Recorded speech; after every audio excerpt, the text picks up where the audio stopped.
Once, I wandered the forests of Rajagaya, where sunlight filtered softly through the canopy above. A troubled disciple approached me hesitantly, his eyes clouded by doubt. He bowed deeply, his hands trembling as though weighted by unseen burdens. "Master," he said, his voice breaking like fragile pottery, "I am skilled in archery but plagued by fear of failure in contests. I tremble uncontrollably before releasing the arrow. How can one overcome the dread of failing?" I turned toward him, observing his face etched with anxiety and his heart heavy with uncertainty. The bamboo groves danced in the wind, their resilience a silent teacher. I gestured to a young sapling, its stalk tender but steadfast. "Do you see this bamboo, young disciple?" I began gently, as the wind whispered through the grove. "It grows steadily, despite storms and time's passage. It does not dwell on the height it must reach, nor does it imagine the weight its stalks must bear one day." The disciple listened, his gaze shifting from me to the bamboo swaying before him. He furrowed his brow, skeptical but curious. "Master, I am not bamboo, I cannot still my thoughts. Fear coils within me and consumes my being." I smiled, my eyes serene, my voice unshaken as I replied, "Fear is but a shadow cast by the mind upon the path. When you draw your bow, abandon thoughts of victory or loss. Root yourself in the present moment. Feel the tension in your bowstring. Steady your breath, and release." "But master," he protested, his tone uncertain yet yearning for clarity, "how can this silence the fear that overtakes me?" I approached the bamboo sapling, my hand brushing its tender stalk as the breeze stirred its leaves. "Fear thrives when the mind strays from the now. When you focus on each breath, each movement, fear has no soil to grow." The disciple stood quietly, the forest around us resonating with my words. He raised the bird toward the sky, releasing it, and the disciples watched it soar away, its path graceful and free. "You see," Buddha said, turning back to them, "even a creature as small as this bird holds significance in the universe." He practiced my words faithfully in the days that followed. With each arrow he loosed, his thoughts grew lighter, his heart freer. He drew his bow not for triumph but for the calm joy of the act itself. The weeks passed, and one day he returned to me, a subtle smile warming his face. "Master," he said, bowing deeply, "your teachings have unbound my spirit. My hands no longer tremble, and my arrows find their mark with ease." I regarded him with kindness, the sunlight illuminating his newfound resolve. "You have unshackled your mind and embraced the present moment. This is not mere skill, it is wisdom." He left the grove with a quiet confidence, the lessons he had learned resonating in his soul. Through him, the teachings began to spread, a ripple across the pond of existence. Many years later, his name would be spoken with reverence among disciples. His mastery of fearlessness became a legacy rooted in the bamboo's unwavering growth. The forest remained unchanged, yet within it, countless hearts found their truth. In the canopy of leaves and the rustling wind, my voice lingered, a whisper, a teaching, a path. The disciples, one by one, felt a spark of transformation ignite within, a readiness to embrace forgiveness and release resentment. The day ended as it began, with a sense of serenity and the sacredness of the Buddha's teachings touching every heart. The sun began to set, casting long shadows that intertwined with the light, reflecting the harmony of opposites in the world. As the forest embraced them in its quiet majesty, the disciples felt a unity with all things, their spirits transformed. Let each of us strive not for the perfection of our actions, but the steadfastness of our hearts, for therein lies the freedom from fear. Another day, amidst the lively hum of a distant village, a potter approached me with hands stained by clay. She bowed respectfully, her shoulders heavy with frustration and sorrow, her gaze lowered in defeat. Master, she began, her voice tremulous as though fragile under the weight of despair. I labor tirelessly shaping my clay, but my vessels crack when they endure the fire. Each failure deepens my fear. I am tormented by the thought that my work will never be enough. I regarded her kindly, the sincerity in her plea as evident as the stains upon her hands. Nearby, a child played with a stick, drawing circles in the dusty earth, the patterns quickly erased by the wind. The fleeting nature of these marks caught my attention, reminding me of the impermanence that governed all things. Come, I said softly, gesturing toward a shaded area beneath an ancient Bodhi tree. She followed, her steps hesitant yet laced with hope, as though she carried a delicate flame she wished to shield. Sitting upon the cool earth, I picked up a loose handful of soil and let it slip through my fingers. Do you see how the soil falls freely and without regret?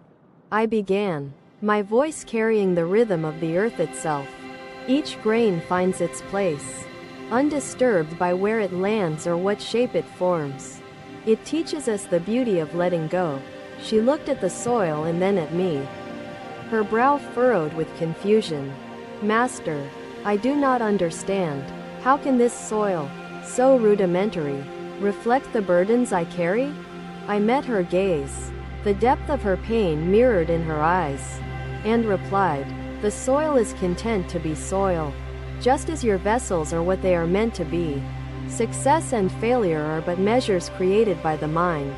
Focus, instead, on the purity of your craft, and let go of the outcomes. But Master, she said, her voice trembling with raw emotion, what if my work never achieves what I wish for it? What if my hands are destined to fail? I extended my hand toward the vessel she carried, cracked yet still beautiful in its form. Does not this crack tell a story?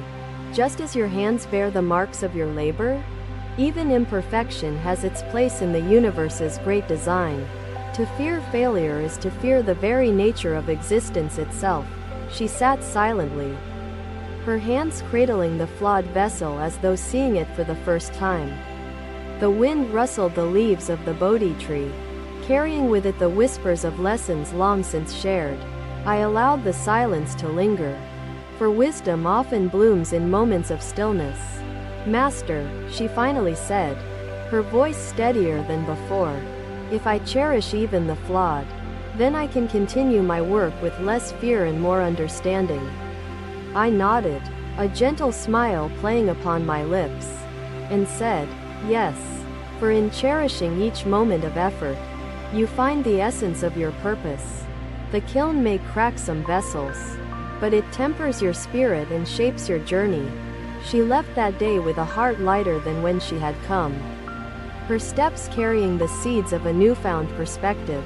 The village potter would become known not for her perfection but for the care and love evident in every creation. Her cracked vessels adorned homes as symbols of resilience, celebrated for the beauty within their flaws. The lesson she carried resonated far beyond her craft, touching countless lives like ripples spreading across a still pond. Each person who held one of her vessels held, too, the knowledge that flaws do not diminish worth. And so, another day passed, another life found its balance, and the teachings of impermanence and effort continued to flow like an endless river. Another day, amidst the tranquil gardens of Jetavana, a wealthy merchant sought me, his heart burdened despite his worldly success.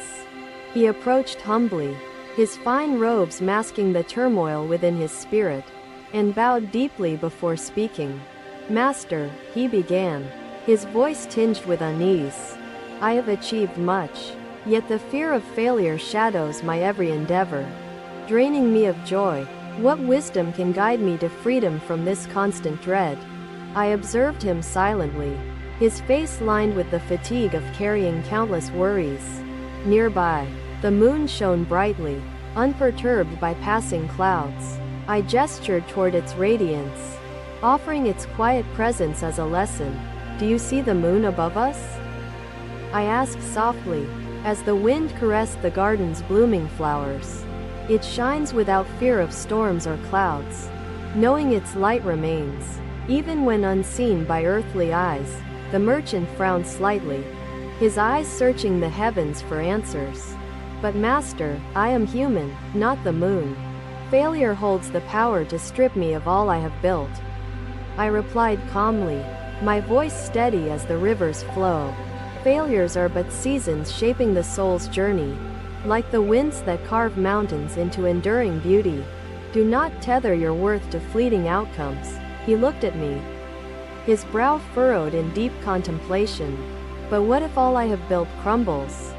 How can I find meaning if my efforts fall to ruin? I extended my hand toward a flowering plant, its blossoms vibrant yet temporary. The plant does not fear the falling of its petals. It blooms, trusting the soil and sunlight to sustain its essence. The merchant remained quiet, his gaze fixed on the delicate flowers as though seeing them for the first time. The sun began to set, its golden rays filtering through the trees, casting long shadows and filling the world with warm light. Buddha looked at the disciples, his expression calm and full of boundless love. You speak of seasons, of trusting the soil and the wind. How do I apply this to my fears? I met his questioning gaze, and answered with conviction. Live each moment with integrity and effort, without attachment to the harvest. Success and failure are transient. The purity of effort is eternal. The merchant bowed his head, my words sinking into his soul like rain upon parched earth. The moon continued its journey across the sky, its luminous lesson ever present. Days passed, and the merchant returned to his ventures with renewed clarity and courage. With each endeavor, he embraced both risks and rewards, cherishing the effort itself rather than fixating on outcomes. He grew to appreciate the radiance of integrity, and his joy flowed more freely as the fear of failing diminished. His transformation became a beacon of inspiration, spreading beyond the confines of his wealth and business. Many came to know his wisdom and carry forward the lessons of the moon's steady light.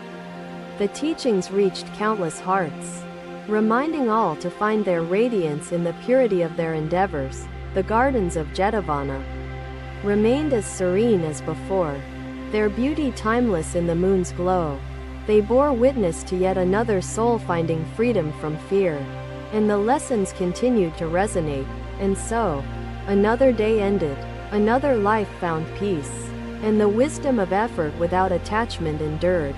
Forgiveness is the key that unlocks freedom and peace.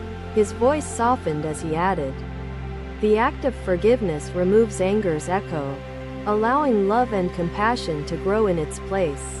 For in the steady brilliance of our efforts, fear fades and fulfillment thrives. Thank you for watching. Buddha's teachings are always with you. Subscribe to our channel and we will see you in the next video.